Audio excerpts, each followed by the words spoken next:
Good evening.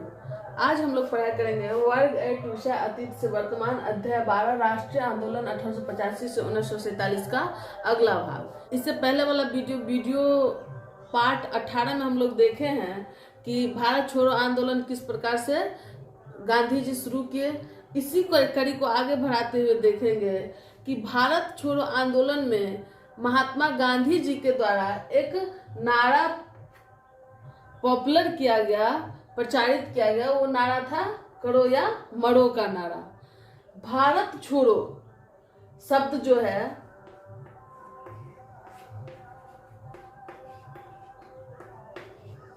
Bharat छोड़ो शब्द, करो या मरो का नारा और साइमन गो बैक, ये तीनों नारा जो था वो मुख्य रूप से यूसुफ मेहर अली के द्वारा दिया गया था।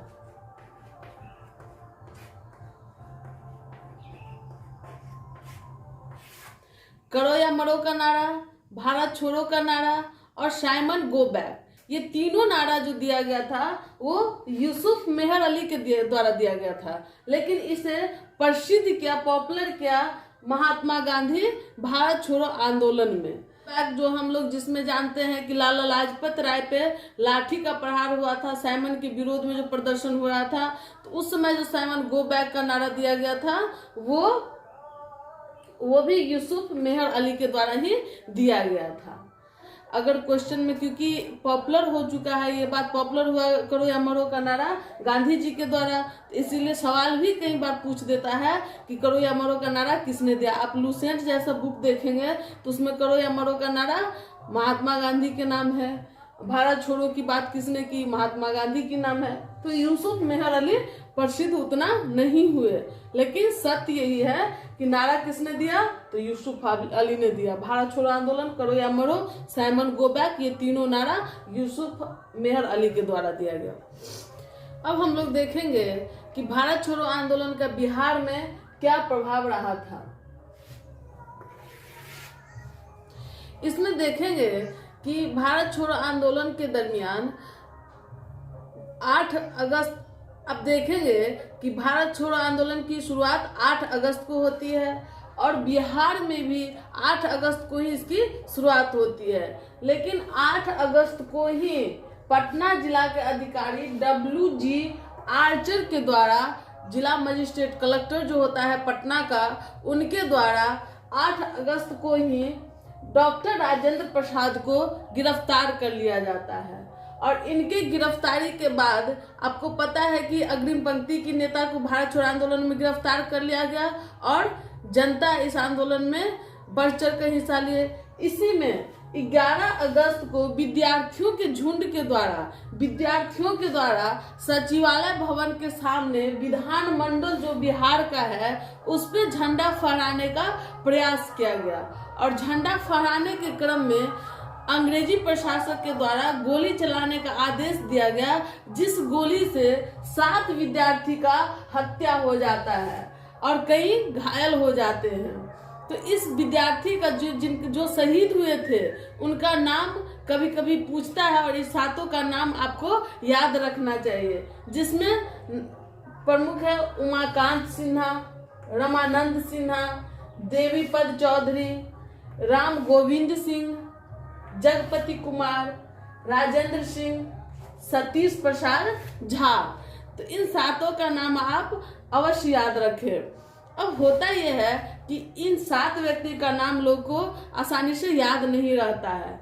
हम लोग भी जब कमीशन का तैयारी कर रहे थे तो उस समय भी याद करते थे, तो कुछ दिन के लिए याद रहता था, परमानेंटली याद नहीं रहता था। लेकिन आप इसे एक ट्रिक पे अगर याद करेंगे तो आसानी से आपको याद हो जाएगा। वो ये है कि उमाकांत में से उमा ले लीजिए, रमानंद में से रमा ले लीजिए, देवीपद चौधरी में से देवी लीजिए, उमा रमा देवी। एक महिला पात्र का नाम रख लीजिए उमा रमा देवी, मतलब कोई महिला है जिनका नाम है उमा रमा देवी। तो उमा से उमाकांत सिंह, रमा से रमानंद सिन्हा, है ना, और देवी से देवीपद चौधरी। अब आगे वाला, इसे राम ले लीजिए, राम, इसे जग ले लीजिए, इसे राजे ले लीजिए, इससे सतीश ले लीजिए।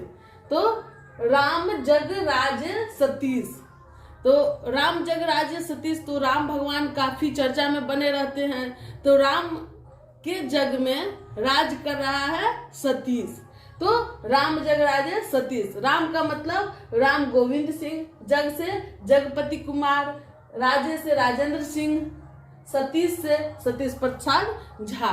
इस ट्रिक से हम लोग अगर याद करेंगे उमा रमा देवी राम जगराजे सतीश, तो इस सातों शहीद विद्यार्थी का नाम हमें आसानी से याद हो जाएगा। अब इनके शहादत के बाद इनकी स्मारक बनाया जाता है सचिवालय भवन के सामने, और जिसका अनावरण डॉक्टर राजेंद्र प्रसाद के द्वारा किया जाता है, जो स्वतंत्र भारत का प्रथम राष्ट्रपति होते हैं। डॉक्टर राजेंद्र प्रसाद भी बिहार के ही थे। आगे हम लोग देखेंगे कि भारत छोड़ो आंदोलन के दरमियान ही बिहार के 80 थाना पे आंदोलनकारी का कब्जा हो गया था, और इन आंदोलनकारी के द्वारा 15 अगस्त को पटना के पालीगंज थाना के दरोगा को झुकने पे मजबूर कर दिया गया, और 15 अगस्त को पटना का पालीगंज थाना के दरोगा के द्वारा झंडा फहराया गया बिहार में। इसके बाद आप आगे देखेंगे एक क्रांतिकारी का जत्था उलार से अरवल की ओर बढ़ता है, और इस पे पुलिस फायरिंग करती है, और इस फायरिंग के क्रम में पुलिस की गोली से रामकृत सिंह का मृत्यु हो जाता है। तो रामकृत सिंह शहीद होते हैं भारत छोड़ो आंदोलन के दरमियान। तो इस प्रकार से कुछ प्रमुख तथ्य को याद रखना हम लोगों के लिए आवश्यक है।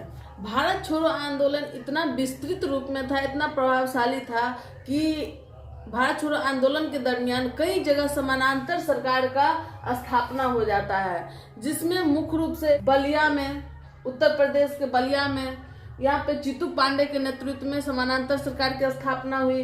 तामलुक बंगाल में, सतारा महाराष्ट्र में, सबसे ज्यादा सतारा में ही लंबे समय तक 1946 तक समानांतर सरकार ना बनी रही। अब देखेंगे 6 मई 1944 ईस्वी को गांधी जी को रिहा किया जाता है, और गांधी जी के रिहाई पे प्रधानमंत्री जो उसमें ब्रिटेन के थे विंस्टन चर्चिल, वो कहते हैं कि जब हम हर जगह जीत रहे हैं तो फिर हमें इस बुढ़ा से हारने की क्या जरूरत है, जो बुढ़ा हमारा आजीवन दुश्मन बना रहा है। तो गांधी जी से उनको इतना दुख था कि उनके बारे में इस तरह का टिप्पणी वो करते हैं। तो इसी के साथ आज का यह वीडियो समाप्त होता है। अगला वीडियो में हम लोग आजाद हिंद फौज के बारे में देखेंगे। धन्यवाद।